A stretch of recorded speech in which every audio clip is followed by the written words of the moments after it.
Thank you, everybody, for having me up here today. This is my first public speaking appearance. I'm glad to do so at the Grassroots Caucus.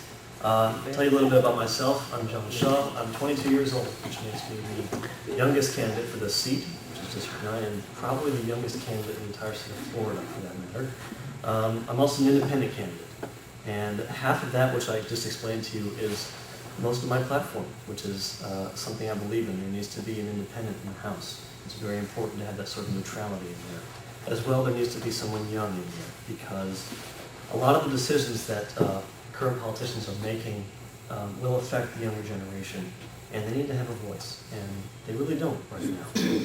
So that's primarily why I'm doing this. I decided to run about 7 or 8 months ago. Prior to that, I had no political experience or political interest whatsoever, so I've been trying very hard to research all the issues as fast as I can and as hard as I can. The primary reason for my running, which is a topic that the other candidates have not addressed, I feel can be a resolution for all the other individual issues. And this issue is drug policy. There is so much money that we are wasting right now fighting this drug war of 94 years that we could be spending on state employees, healthcare, welfare, education, environmental issues, everything, everything. It is billions and billions of dollars a year, and it's not working. In 2000, Jeb Bush proposed a law that would decrease drug usage in the state of Florida by 50%. And by doing this, he said that we would reinforce our efforts to fight drug usage, mandatory prison sentences, and since then, it has not gone down by 50%, it has not gone down by 25%, or 10%, or 5%, it has risen.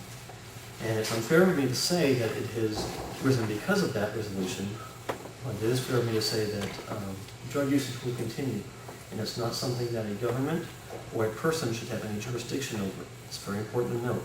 People should have the freedom to be stupid, if I may say so, and that's their choice.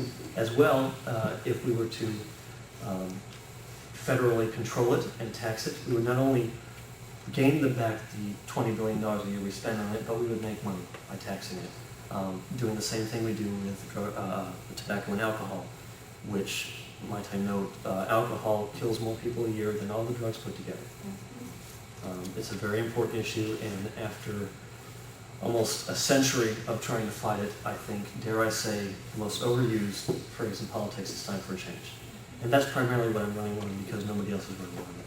So I hope to be able to tackle the individual issues from that, but that's hopefully what I'm trying to do. So thank you very much for having me. Thank you for letting me speak.